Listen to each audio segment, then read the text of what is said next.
going to have this European guy who understands the market and is familiar with the consumer. Yeah, maybe. But then also, and I think I might be not 100% right about this, but I think in Australia, part of the growth story for BYD has been selling it to expatriate Chinese with like Chinese language advertising and things like that. So it can BYD can do an international expansion. They can even probably price through the tariff risk, or if they get pinged on EVs like they have in Europe, just switch to hybrids for a few years. Right. So they'll be able to make their way through that. But data security runs into national security. That becomes trickier. Yes, for sure. And Europeans kind of the canary in the coal mine just because the United States is off the table. Yeah.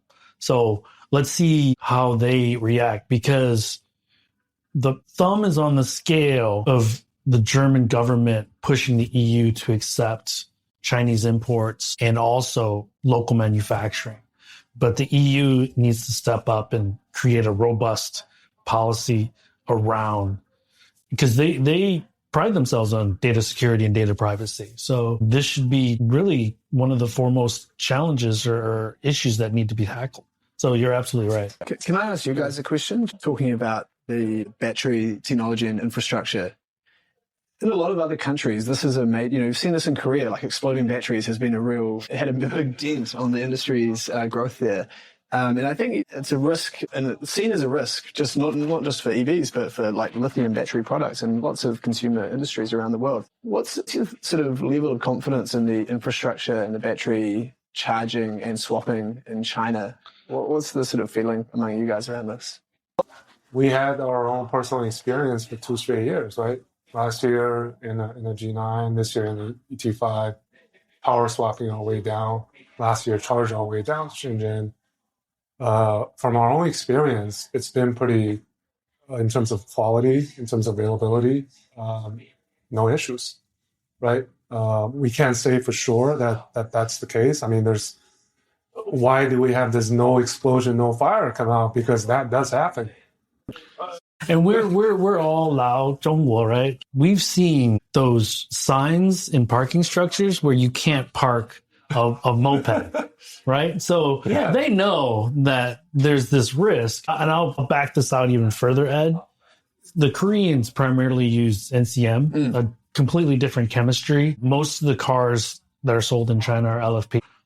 The volatility isn't as high. I don't know the percentages, but it's definitely not as dangerous as an NCM battery, number one. Number two, the thermal runway is also a lot less. I think, generally speaking, once a battery catches fire, I think you just need to let it burn out. It's in God's hands at that point. Yeah. You have to have very specialized equipment, But so we're working, the consultancy hat on, we're working with companies in the United States that are building transportation containers for batteries, not just EV batteries, but all kinds of batteries, because that does need to be monitored, right? And it could be one cell that creates this. Speaking of that, I actually spoke to a guy with SEVB, Samoda, and he was saying the next, not breakthrough, but what you can tinker with in terms of battery cells. We have the chemistry format. CATL talked about it. We have the structural format. But he's saying those are, I think we've reached the peak. The next thing that we can do to the battery cell is chipify, meaning monitoring the health of the battery and know something's going to happen well in advance. That's where they think that you can still advance the technology on the batteries. So I think that's important. That's years. Yeah. People listen to the podcast so they can know what's coming years in advance. Well, yeah. So I guess I just thought of this, Ed. There are videos, and maybe the three of them can find them for you, before BYD became this juggernaut, where Wang Chuanfu was drinking the liquid in this blade battery. Remember on Chinese Social? Yeah. Number one. Number two, you're gonna have to look if you up. go to BYD in Shenzhen, the headquarters, they have a section of the main building that's closed off. And once a day, they do a demonstration where they hit a nail through a regular battery, catches fire, and the blade battery doesn't catch fire. So, I don't believe, and you guys tell me, because I don't really look at Chinese social that much. I don't know if that's happening is I don't think that's a huge concern yet. I think maybe here's the way to look at it is these things are going to happen, and we've seen different brands, I don't have to name them, that have had notorious accidents, that national headlines accidents, but has that affected NEV sales in China? They have not. Have those affected the brands? Not so much. Xiaomi to an extent, but I mean, they're just trying to be low key. Well, CATL like right away was like, that's not our batteries. So who takes the blame? Right. So we're going to wrap this up, and we'll have some quick fire questions. Each of you guys can ask questions, but why so many brands, guys? This is the bane of my existence. Because Westerners ask me a lot, like, Yes. why don't they just transition current brands? But this is not a China thing. This is also a foreign legacy thing in China too. It's now. becoming one. Yes. You know, I was going to say when we were talking about the auto show earlier, one of the first things I thought of when you're talking about foreign legacy was the new Electra brand or whatever. Sub brand from Buick. And I remember, and I looked at it and I just thought to myself, and my friends at SAICGM are listening right now, waiting for me to hear what I have to say. And my answer, I don't really get it. I don't really. Used to be a model. Yes. Now it's turned into a sub. Exactly. That was what you were talking about. You know, and what is it? And is it so in my mind, the reason that you create a brand is if you are offering a unique product, a unique something that you aren't going to be able to offer, you don't feel comfortable offering through another brand. So the company that I think epitomizes this problem the most is Geely. I think they do a lot of things right, but I think that they have so many brands. And now over the course of the last few years, especially the overlap in those brands, they've gone from, okay, there is some distinction between the two to being like, okay, what is going on? Now, Hey, Ethan, can you quickly name some of the brands just so? I'm going to. I'm going to. Should have got this time. Yes, I'll give you I think it's an illustrative example, and I want to hear Jill's thoughts on this as well, and you guys, which is, so 2021 Shanghai Auto Show, right? I believe it was, yes, doing the math, yes. The Zeekr 001 debuts. The Zeekr 001 was originally the Zeekr, or the Lincoln Co. Zero concept car, which then they went, hey, you know what? New brand. I remember asking, and I won't say his name, but we all know him. He works for Geely PR. I remember asking that gentleman, hey. Is he Brit? He's a Brit. Yeah. Have you talked to that Brit? Hey, what nice guy. Nice guy. Yeah. But I said, what's the point of this? And he said, okay, so Lincoln Co. was originally ICE. Now they're electrified, so hybrid, right? Light and then PHEVs and then EREVs. But Zeekr is going to be pure electric. And at the time I was like, okay, I buy this. He's like, oh, they don't feel like they can sell pure electric to the audience they want if it's still in the Lincoln Co. dealership, right? Also, we want to be at a higher price point. Great. Cut to 2025. You've got fully electric Lincoln Co's, you've got hybrid Zeekrs, none of it, the delineation is gone. They now finally have a unique design language, at least. It used to be that the Zeekr and Lincoln Co. models were almost identical in appearance. Except for the Lincoln Co's have those 3 layers on the front end that look terrible. But and yes, it's still not distinct enough, arguably. But I mean, if you think of it as if they're part of the same group, then I can buy into them having some similarities. But why did this happen, right? I think it goes back to in their specific case, and I think a lot of cases, one, it goes back to the thing we talked about before with the auto show, which is the growth and popularity of PHEVs and EREVs. So Zeekr looked at that and said, like, well, we want money, and we've already are going to develop these powertrains for Lincoln Co. cars. Let's just put them in the Zeekrs. Geely, they're a big group. They're all about amortizing the cost of this R&D across as many cars as possible. That's why everything's on SEA. SEA platform. Exactly. And so, you have that. The other thing that killed brands like Zeekr and every other brand, Avatar, all these on paper premium brands, Denza, is the competition. Is the fact that nowadays when they, I remember, and I've talked about this publicly before, but I remember having a specific conversation with an executive from Geely, from Galaxy. It was at the E8 launch, and this was back at the end or beginning or middle last year when E8 came out, and I said to him after driving it, I was like, this doesn't drive like a car that starts at 230,000 RMB or what, like less than like a little over $30,000. And he goes, that's because we didn't want to sell it for that. We wanted to sell it for a lot more money. We planned when we started developing to sell it for a lot more money. And the competition and the price war has put these brands in such a position that they can't afford to stick to their guns and say, Zeekr's premium, right? We can't sell it for this almost the same price as a Lynk & Co. They have to in order to move units, and they have to offer these powertrains in order to move units. So it makes making distinct brands much, much more difficult, I think. Stay with us. We'll be right back. Should I be excited or afraid of AI? The answer is yes, it's both. Things are going to look so different in the next couple years. You will not be ready for the disruptions that are going to come. I'm Jeff Nielsen, host of Digital Disruption, the go-to podcast for technology leaders. Our generation's conflict, I think, is going to be emotional, not economic. The companies that are going to win are the ones that have a couple of characteristics. Stay ahead of the curve with Digital Disruption, available now on your favorite podcast platform. And not specific to Geely, Stellantis and Volkswagen Group also have a dozen brands each, kind of thing.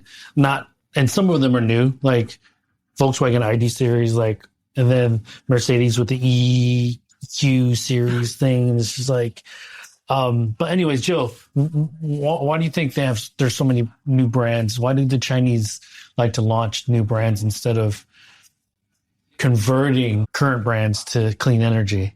I think there's probably another reason especially for overseas markets. I remember I talked to people from one of the top 3 Chinese automakers, and there are people, they were kind of asking things like, hey, Jill, we hope you don't mention the name of our parent companies in your reporting because we don't want us to be recognized by overseas consumers as a Chinese brand. One which company? Yeah, and this year's Auto Shanghai, this company created another new brand, which really confused me a lot. But this might be helping the company to expand its overseas market, Okay. especially in some other countries it has never entered before. I'm not saying that this is the company you're talking about because I truly don't know. But I'm thinking of these brands that, like we talked about before, about these brands that Huawei works with. I thought you made a good point about they're breathing life into some, what I would frankly consider second and third tier Chinese brands. Your JACs, your Cereses, your Cherries and stuff like that. Big company. Yes, mostly state-owned, right? And Cherry's doing well, though. I think Yes. you can say JAC, you can say series, but I would say, yes, there are distinctions within, right? There are varying degrees of this, but I would say that if you are, a lot of these brands like that, especially brands like Chery, GWM, Great Wall Motor, they have been selling outside of China for quite a long time. And so, I think that when it's the case of someone like that, where for they've already got an established reputation abroad, well, there's 2 ways to look at it. In their case, I could see them saying, okay, we actually want to start a new brand because everyone thinks of GWM, and not to pick on them specifically, but they make pickup trucks, right? In whatever market they're selling in. Power. Or Canon. It's completely confusing to me as to which it should be called, but I digress. If you are known for that and you want to come in and sell an Aura, right, which is a compact electric hatchback, then it may behoove you to create a pretty separate brand. But as they've discovered in that specific case, actually, that's a lot harder than it sounds because they completely changed the names now. So it's the GWM Aura, whatever, Cat or 03. Sorry, they changed the name. Xpeng Mona. Xpeng. That's a separate issue. To answer this question, it's actually a very simple answer. It's business basics. We have the perfect example right here. Neo, Envo, and Firefly. For some companies, it's starting out at the premium end and going downward. For others, it's starting at the lower end, trying to go upward. And In these cases. all it's trying to do is to address the addressable market. So, but I would argue that Neo's case is different than Geely's. Exactly what I was trying to say. That Yeah. for different companies, strategies and the reasons why they're doing it is different than one from the other. Do you have a cheat sheet, Ed, in your room, in your office that maps all these brands to who the Not in the opinion, no. And then for the latest emerging brands, the reason is also very simple. We talk about Buick Electra. We talk about the four-letter AUDI. It's a way to build. We're coming out with all new architectures. We're addressing different customer groups. And we have this, what we call the China Inside. So we have to use these new brands to be able to kind of, hold them up rather than use a four-ring, which is in the minds of consumers is something else. But AUDI is we're a Chinese-ified, localized Audi. Audi situation is very unique just because we know them to be government official vehicles historically. So, the whole too many brands thing, that's not going to get answered today.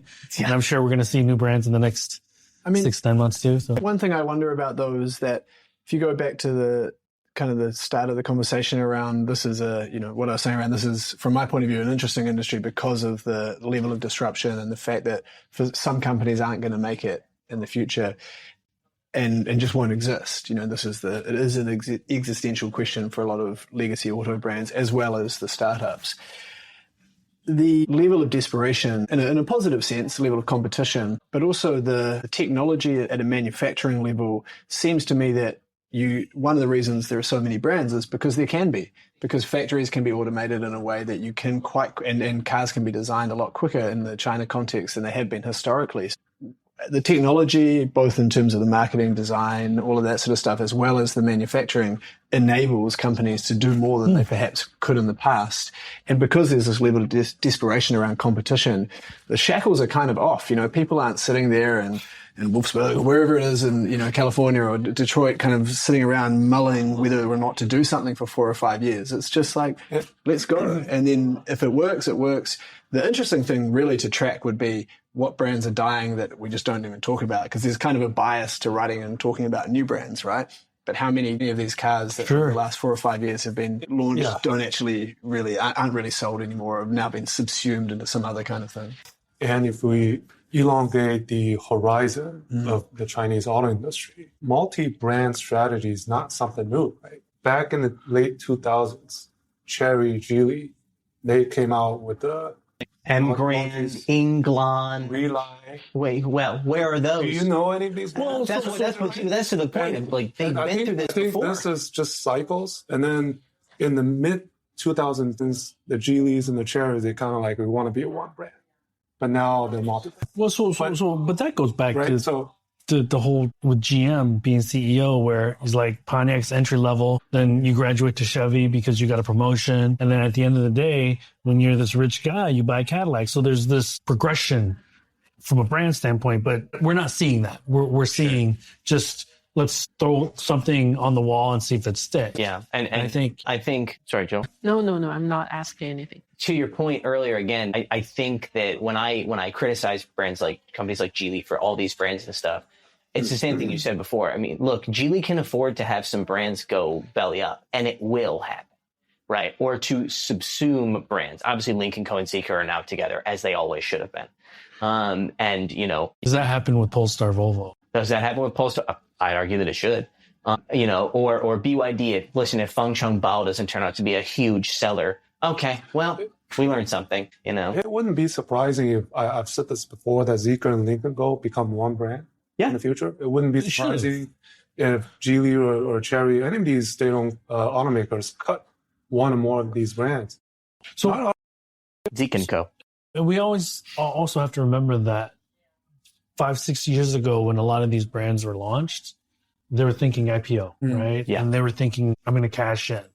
Because Zeekr is publicly traded in the U.S. Also XPeng, NIO, Li Auto. Who else? Anyone else? Zeekr. Zeekr. But, it's Zeekr Technology Group. The unfortunate thing is that, the whole SPAC craze and the EV craze kind of went away. And so that's also why I think we're stuck with these new brands that were, when they launched, probably projected to IPO.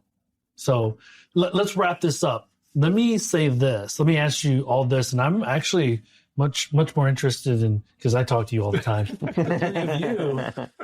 You from a perspective of what are the most anticipated cars through the end of this year that you're looking to drive that haven't launched yet, and Jill and Ed, now that we're past the Shanghai Auto Show and you've read all the articles and done this thing, what are you looking to write articles about, or what interests you the most for the rest of this year? Well, I don't know if you want to start from the larger picture. You can start from this, guys. I'm essentially a guy who stands in empty parking lots and sweats next to cars. That's mostly my job. That's mostly what my job Sweats meaning you record yourself in a lot that's normally really hot outside. I mean, literally, not a metaphor. I literally some other people's videos. In somebody else's video.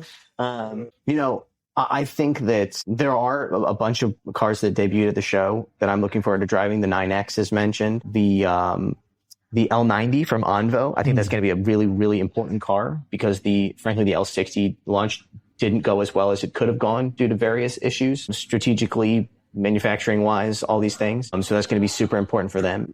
Becoming probably one of the most competitive segments in the Chinese car market, which is these large, SUVs. Yeah. Again, next, same thing, same category, basically, maybe a little more upscale. Yangwang U8L. The U8L. The Chery Tiggo 9L. These are all some of the big SUVs. Absolutely. And so in addition to that, obviously, again, to reiterate, I think this Xiaomi U7 is going to be the biggest launch of the year. And I'm going to, who knows how I'm never going to get into the event. Xiaomi is not very open to letting foreigners drive the car. If you're going to make English language content, you've got to it's a little bit difficult to get your hands on one from them. Did you know who you are?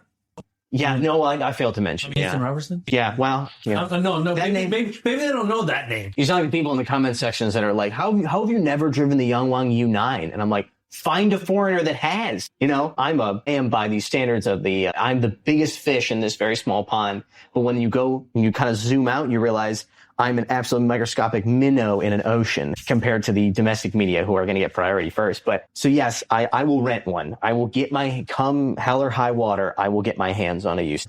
And, yeah. I mean, there's a whole lot of them. And then I'm sure there's ones that I don't even know that I'm excited to hear about quite yet, but that will be launched soon. Jill and Ed, what are you kind of...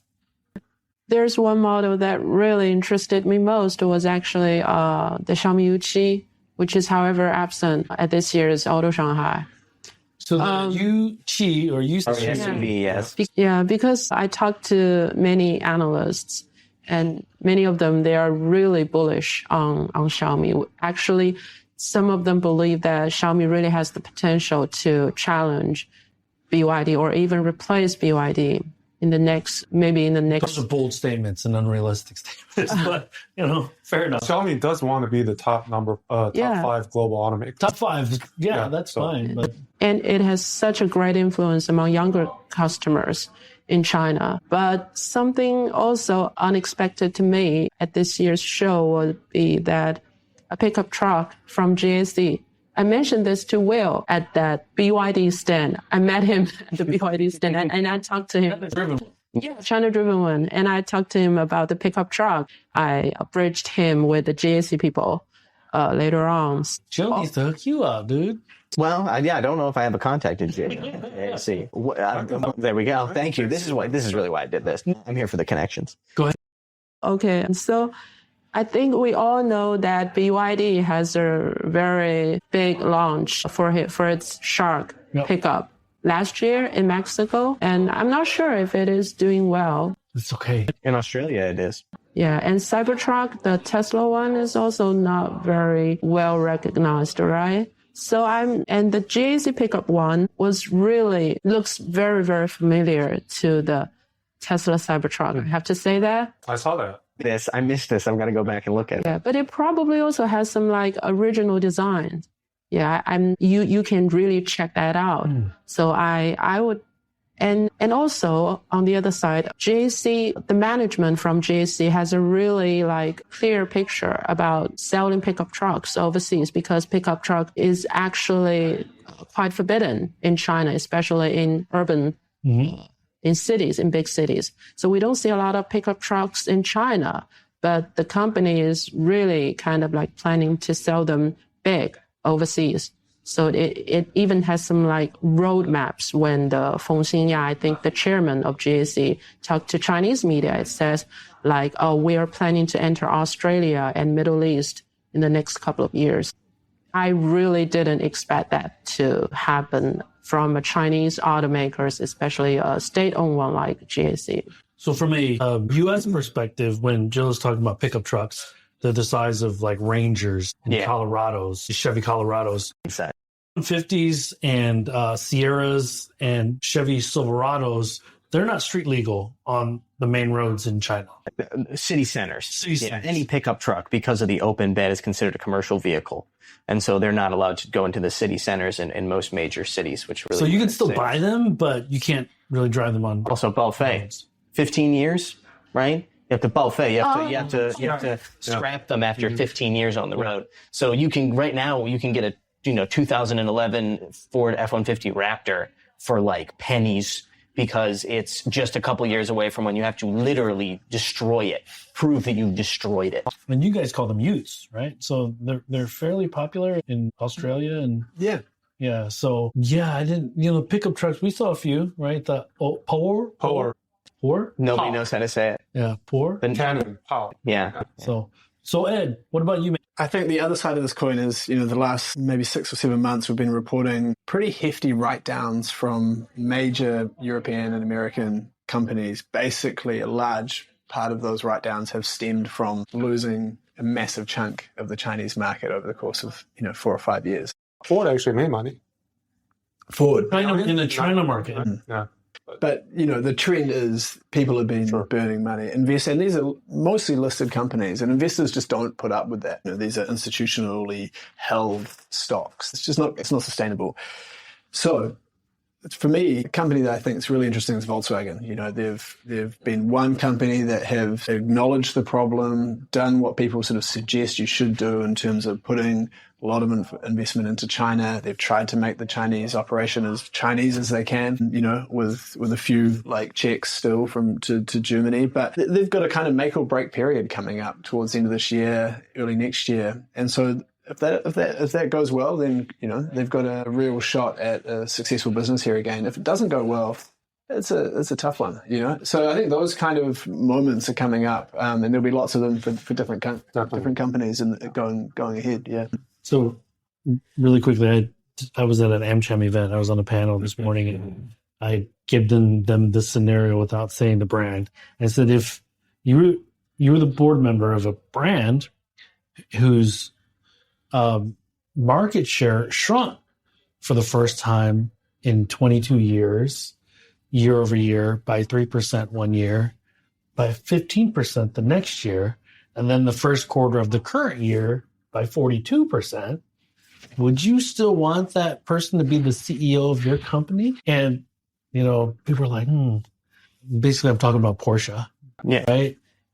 But not only is Bluma the CEO of Porsche, he's the CEO of Volkswagen Group. So I don't know how you square that circle, because to your point, and this is what just drives me nuts, they don't like write-downs, but they accept mediocrity. And like Porsche, if you'd asked anybody in the world in the automotive space 4 or 5 years ago, they would like, this is probably the only bulletproof brand in the automotive space. And they screwed that up in the China market. And bad enough to where Bluma said, oh, we might not even sell EVs in China. For Porsche. He meant Porsche. And I'm like, so that's what's frustrating to me, because change needs to happen at a lot of these legacies, but it's not. Investors won't put up with it forever. I think this is, the companies for a little while were sort of, 4 or 5 years ago, still trying to make the argument around, is it EVs? Is that the right technology? Should we be kind of spreading ourselves a bit thinner, looking at hydrogen and other things? Those arguments are all gone now, right? It's what are you doing in the market right now to survive? And that's, this point is coming, that you either make or break. Lei, any final thoughts? A few models I'm looking forward to. Obviously, the Xiaomi U7. Xphone G7 was also MIA, but I think it's another Model Y killer. Firefly, since we're at NIO, I think it's one of the most controversial models. Shout out to Neo for letting us. Because of their strategy of launching this brand, originally planned in Europe, they had to launch it in China. And then with the tariffs and delayed bus pricing, the availability of swapping network, I think these are a few models I'm looking forward to. Envelope, obviously, but also just the continued how brands play with the pricing pressure, the price war, what Tesla does in the coming weeks, months. I think that's what I'm looking forward to. And what can you still pull out from your bag to survive, to compete? So let me close this out by asking What is Jill. your answer? Oh, my answer. You can't get off. You're not off the meal line. I'm actually curious to see how the EU comes around with the tariffs and the manufacturing locally, because I think it's BYD. Who's partnering with Magna Steyr in Austria? Was it doing kits, shipping kits? Leap? It was Leap? No. Leap's was pulling into GAC, one other brand. Yeah. Are kits enough? Does that count as manufacturing locally? We may be hearing an official announcement.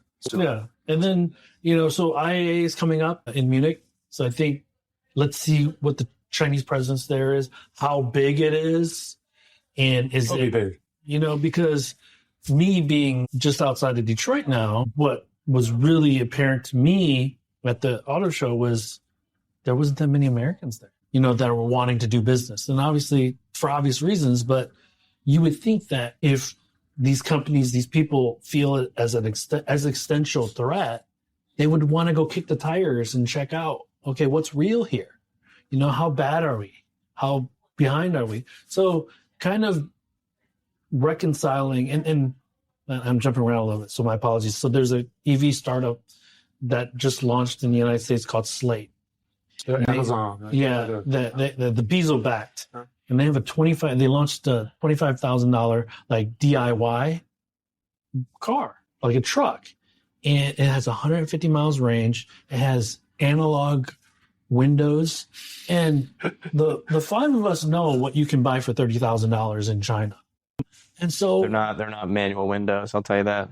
And there's no infotainment. And they're counting on the $7,500 from the US government, which is likely going to go away because of Trump. And so I guess that's where I'm looking more globally than just what's going on in China, because I know the accelerator is going to continue. I think we're going to start to see in the China market, we're going to start to see cracks. April, May, June, not April, May, but like September, October, November, start to see cracks in some of these companies probably. And then the one ask I have of you, Ed and Jill, is why hasn't media really been more curious about the silicon coming out of XPeng and Neo? All three of them. Because remember, NVIDIA is a $3 trillion company. And if you look at Qualcomm, most of their clients are EV, foreign EV and Chinese EV. And so that hits right at the heart of the foreign dominance on the EV side, right? Because they don't dominate batteries, but they still dominate on the silicon side. And so, how capable is it, versus an NVIDIA Orin? The next version of Orin is called Thor. And so next version of Snapdragon. So just kind of curious, like that's actually a huge thing, right? Because outside of the battery, the chipset's going to be pretty expensive and kind of like the software hardware in stack. So if you guys could maybe look into that and write an awesome article about it, I think that'd be pretty cool. I would read it. I'll even pay for an FT subscription if you do. I'm sure. And it's going to get right on it. Thank you. So, but yeah, I try to be hopeful about what's going on in the West. China and the US are talking in the coming days. Vescent and one of Xi Jinping's lieutenants. Let's hope so. And have you heard that NVIDIA is probably setting up a joint venture in China? Really? To Anything's on the table. probably sell and make chips locally in China. That's probably going to happen. So there are so many loopholes right now, selling through Singapore, selling through, all these different countries. I don't know if I think that's more symbolic than anything. Like, hey, we're leaning into our relationship with the Chinese. That's probably a signal to the Chinese market, though, because I mean, NVIDIA silicon is all over the place here. I want to add one thing before we wrap up, because I know we're probably going to give us a chance for plugs. Yes. Right. So yes. So as I'll give a quick roundtable, and we'll start with you, Ethan. So if you want to understand what is happening in the Chinese car market, you should listen to China EVs and more. Oh, nice. Right? Thank you. I think we can all agree on that. If you want an opportunity to come to China to get a chance to be hands-on with Chinese cars, including going to some of the most important Chinese auto shows, which makes them the most important auto shows in the world, I recommend the Wheelsboy EV Tour. Nice. So if anybody's watching and they want an opportunity to come here to check out the cars in person, to drive the cars, because there's a tour part of it, a driving portion of it. We just our second event in Shanghai. So we had 15 people from the United States, Canada, Egypt, Australia, other places that came. We put them behind the wheel of the cars. We took them to the Yangwang dealership and they got to check out all the cars. So if there's anybody that wants to hear, if you want to listen to me, babble on and on in person, I do attend these events. I'm the host. So you can reach out to tour at wheelsboy.cn if you would like to join. Everyone is welcome. Everyone here is, of course, welcome to join. Do you need an assistant? I'd be happy to. If you're in the country, I'll hire you. So Jill, how do people hear about your articles? Are you on social? Like how do they follow you and find you in your content? Go to Technode. You're on. What am I gonna do right now? You're on X too, right? Huh? You're on X. Next, but I don't really beyond that very often. So we've been connected for a very long time, but I barely know you until today. This first time you met Ed in person. Where can people read your articles? Okay. Number one, please very welcome to read our website, because we not only cover EVs and autos, and we also have reporters writing about semiconductors and smartphones and all the hardcore technologies in China. And number two, I've been studying Japanese for 2 years, and I talked to 4 Japanese journalists at this year's Shanghai Auto Show. So I'm really welcoming people from Japan, or analysts, experts, business people from Japan. If you have any questions about China autos, you can reach out to me. Yeah, and we can talk more about that. You want to give them your email or anything? Yeah, how can they reach out to you? Please visit our website, www.technode.com, and you will find my reporting there. Thank you. So any plugs that you have, Ed? I'm pretty simple. I'm at ft.com. Nice. Yeah, that's it. You can find me if you want to. I think the FT's take is kind of it's helpful. We have a relatively big presence of on-the-ground reporters in China. We see the story in China as self-evidently interesting from the Chinese point of view, and we try to give voice to the Chinese business executives, the audience, the users, all of these sorts of people. And I think that's something that we don't always get as outsiders. Often things in China are seen through a lens of US China or big bad China or scary China or something. We kind of miss trends that in the same ways that, the EV trend was a little bit missed by everyone overseas. And what you're talking about with chips and the level of indigenous chip manufacturing and design technology in China, that's a story that's really live at the moment. And it's the sort of thing that we try and focus on in China from the FT's point of view. And I applaud you all because you're here locally on the ground and, doing all the reporting, because as we all know, over the last 5, 7, 8 years, there have been a lot of Chinese EV experts or China experts that have popped up.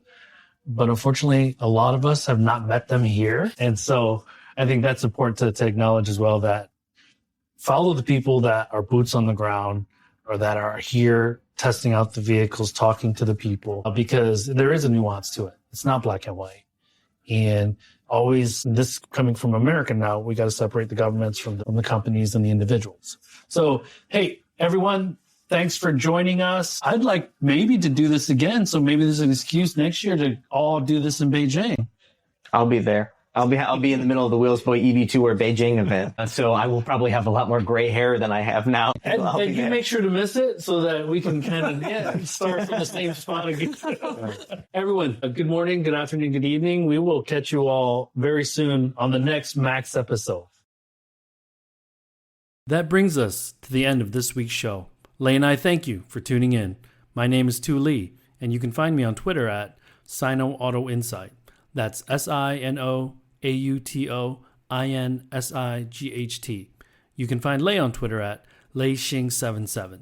That's LEIXING77. If you wouldn't mind rating and or reviewing us on Apple Podcasts, Spotify, or wherever you grab your podcast from, we'd appreciate that as well. Even better, if you enjoy this show, please tell your friends about it. Please join us again next week as we track down all the latest news on China, EVs, and more.